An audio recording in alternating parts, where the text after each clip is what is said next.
The book Zoo Days was first published in 1919, and as such uses some words that are today deemed offensive and unacceptable.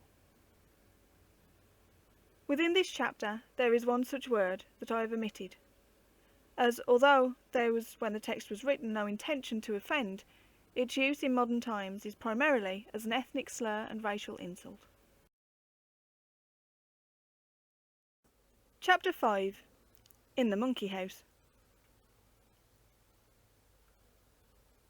At first there were no questions whatever.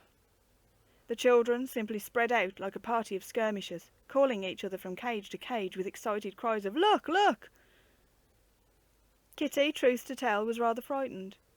Until today she had only seen one monkey, and that was on a barrel organ. So she clung tightly to Uncle's little finger. But her eyes danced all the time, and presently she whispered, "I like the baby ones best." "You mean the little fellows at the side?" "They are not really babies at all, but fully grown." Monkeys are of all sorts and sizes, and there are scores of different kinds. Some, like the fierce gorillas, are as big as men, and some you could put in your pocket. These are capuchins. "Cap what?" asked Alice Grayson, who had come back hand in hand with Joan because they were scared of one of the baboons in the big cage. "Capuchins. There is an order of monks which goes by that name. It means hood or cowl." "So that monkeys can be monks," said Phil.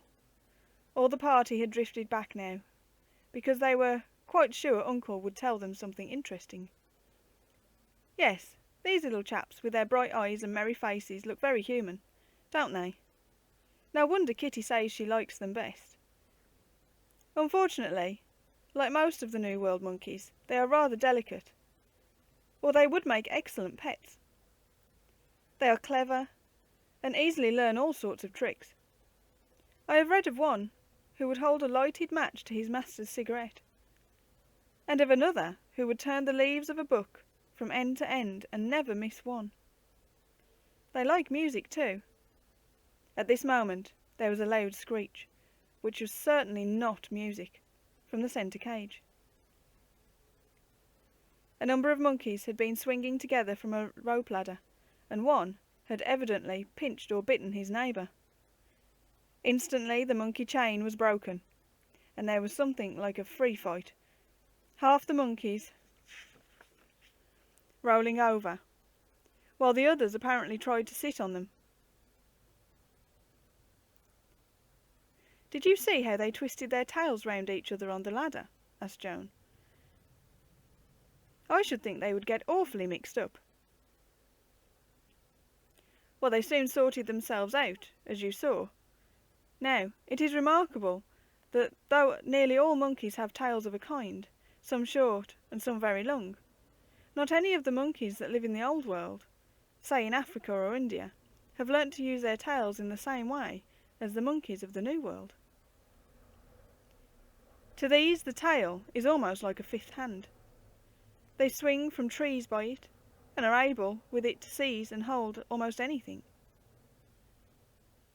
The natives of Brazil even declare that the spider monkey catches fish with its tail, but I think that is a fairy story." "Did you say a spider monkey, Uncle?" "Yes. Here is one in this side cage. Notice what long legs and arms he has. He must look very like a spider as he swings from branch to branch in the great forests where he lives, and travellers say that they have seen him at once and the same time with different limbs pick fruit, hold it, carry it in his mouth, walk and swing. They use their tails too, as a kind of feeler, much as the elephant uses his trunk, or an insect its antennae." "And what do you think of monkeys who, when they are cold, wrap their tails round their necks or their bodies, as ladies do with fur or feather boas? Indeed, next to its hands, the tail is the most important part of the monkey's outfit, and the various species are sometimes described by them. Here, for instance, is the pig-tailed monkey. And there are also lion-tailed monkeys and squirrel monkeys. This one's called Sooty, said Phil, who had been reading the labels. And it's a man something or other. Sooty Mangaby. Yes, and well deserves the adjective. He comes from Africa, and with his dusky coat and white-rimmed eyes. Was it anger? To the children's great delight, Mr. Sooty started jumping violently from his perch to the floor, and then up and down again, in such a manner as to stir up a cloud of sawdust and force Uncle to turn his back. Thanks very, very much, but we'd just as soon look at the others as at you, sir. They've more manners. Joan had been silent and thoughtful for some time. Evidently, this last statement was a trial to her truthful nature.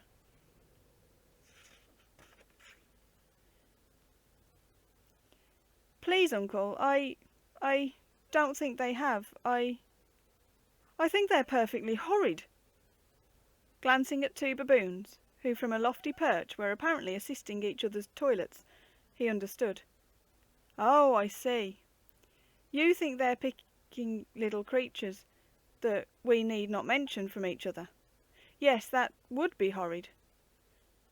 But really, they're not doing any such thing. Let me read you what the catalogue says about it. In spite of an almost universal belief, monkeys are extremely rarely infested by fleas. No doubt their own habits protect them, as fleas would have small chance of escaping the attention of the friends of their host. But in most cases, a monkey searching another monkey is not hunting for fleas, but for little masses of salt-tasting secretion which occasionally exudes from the pores of the skin. But Joan was not quite satisfied even then. Anyway, if they're not perfectly horrid, I think they're rather horrid. Uncle, like a wise man, refrained from arguing the point. Suppose we go on to the ape house. There are other monkeys there that perhaps you will like better.